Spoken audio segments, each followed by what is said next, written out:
في يوم 21 سبتمبر لسنة 1991 مصر بتفتتح دورة الألعاب الأفريقية. وقتها المنتخب المصري بيقع مع نيجيريا وأوغندا وزيمبابوي، مجموعة سهلة وكان متوقع إننا نصعد منها بكل سهولة، خصوصاً وإن البطولة على أرضك وسط جمهورك. وبالفعل بيلعب المنتخب المصري مباراته الأولى ضد المنتخب النيجيري. منتخب مصر بيسجل الهدف الأول عن طريق هادي خشبة، ومن ثم بيتعادل المنتخب النيجيري. وفي آخر المباراة بتتقدم نيجيريا عن طريق اللاعب صاحب 19 سنة إيمانويل إيمونيكي، وبتخسر مصر مباراتها الأولى ضد المنتخب النيجيري. ماشي، لسه عندنا فرصة كبيرة للصعود، ولسه اللعيبة كمان ما دخلتش في الأجواء، وإن شاء الله خير، شدوا حيلكم يا رجالة.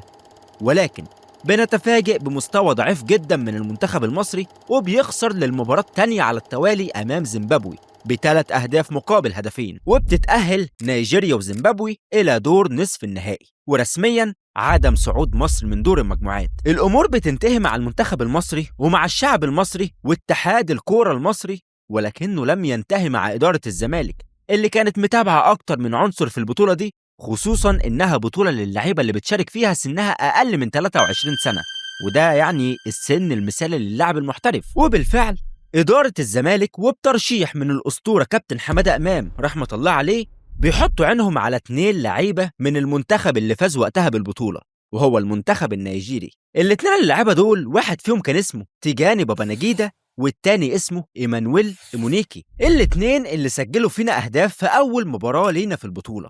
ولكن إدارة الزمالك وقتها كانت بتعاني من أزمة مالية، ولحد دلوقتي والله، ولذلك بتقرر التعاقد مع لاعب واحد بس، لا وكمان هنستلف الفلوس دي.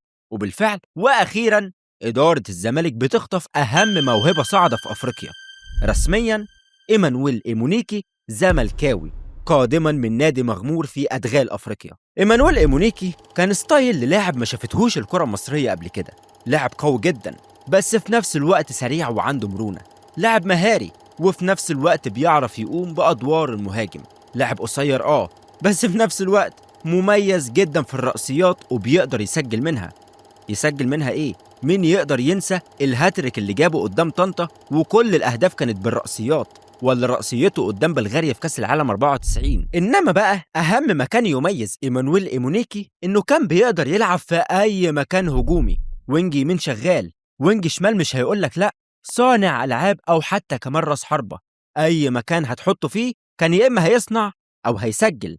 وده يرجع إن اللاعب كان واضح جدا إن إمكانياته الفنية وكمان البدنية أعلى بكتير من الدوري المصري. وفي موسم 92-93 الزمالك كان عنده إصابات كتير في الهجوم، الجهاز الفني طلب من إيمونيكي إنه يلعب مهاجم صريح بدل جناح، والنتيجة يا معلم كانت إنه سجل هاتريك في 3 ماتشات ورا بعض، طنطا والسكة الحديد وبلدية المحلة، يعني 9 أهداف حسموا الدوري للزمالك رسميا. وعلى لسان إيمانويل إيمونيكي إن قرار انضمامه للزمالك كان ذكي جدا بالنسبة له، في الوقت اللي زمايله كانوا بيجروا فيه على أوروبا شرقا وغربا هو اختار يبني اسمه في أفريقيا الأول من بوابة نادي الزمالك. إيمونيكي بيقول إن فترة مصر دي هي اللي صقلت خبرته وخلته يفهم ضغط الجماهير عامل إزاي ويجهز للاحتراف في أوروبا.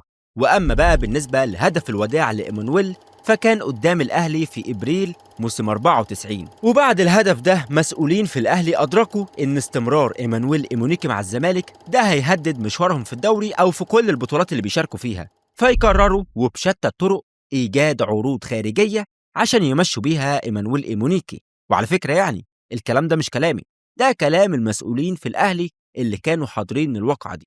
وخلينا أقول لك يا معلم إن سنة 94 دي كانت السنة اللي إيمونيكي فعلا أثبت نفسه فيها وبقى واحد من أهم المواهب الصاعدة في العالم كله مش بس في أفريقيا. السنة دي بدأت في تونس في كأس الأمم الأفريقية، وقتها كان قاعد احتياطي لنجوم كبار زي رشيد ياكيني وموكاتشي. المدير الفني للمنتخب النيجيري بيقرر إنه يفاجئ الجميع وبيلعبه أساسي في النهائي قدام زامبيا، وإيمونيكي بيقدر إنه يسجل هدفين وبيجيب الكاس لنيجيريا. وبسبب تألقه ده وتألقه في كأس العالم بياخد جايزة أفضل لاعب في أفريقيا لعام 94، متفوقاً على أساطير زي جورج ويا وعبيدي بيليه. إنما بقى في أول ظهور لنيجيريا في كأس العالم إيمونيكي كان هو النجم الساطع للمنتخب ده، سجل في بلغاريا، وقدام إيطاليا في دور ال16 سجل كمان هدف التقدم. الصحافة العالمية وقتها وصفته بأنه الجناح الذي لا يمكن إيقافه بسبب قوته البدنية وسرعته في المرتدات. وبيخلص كأس العالم من هنا، وبتحصل خناقة قانونية كبيرة قوي على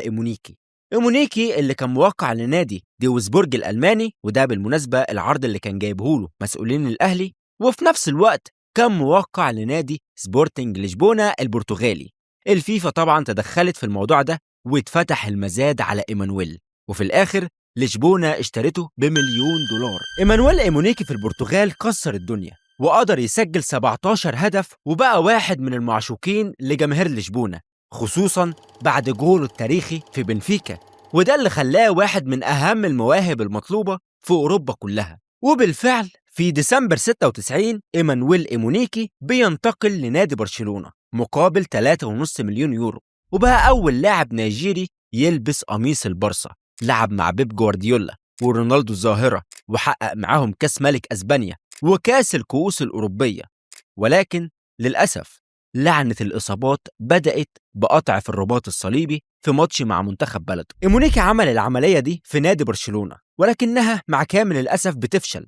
إيمونيكي هنا بيقول إن العملية اللي عملها في برشلونة كانت تجربة طبية فاشلة، ودي كانت أكبر سبب في تدمير مسيرته الكروية هناك.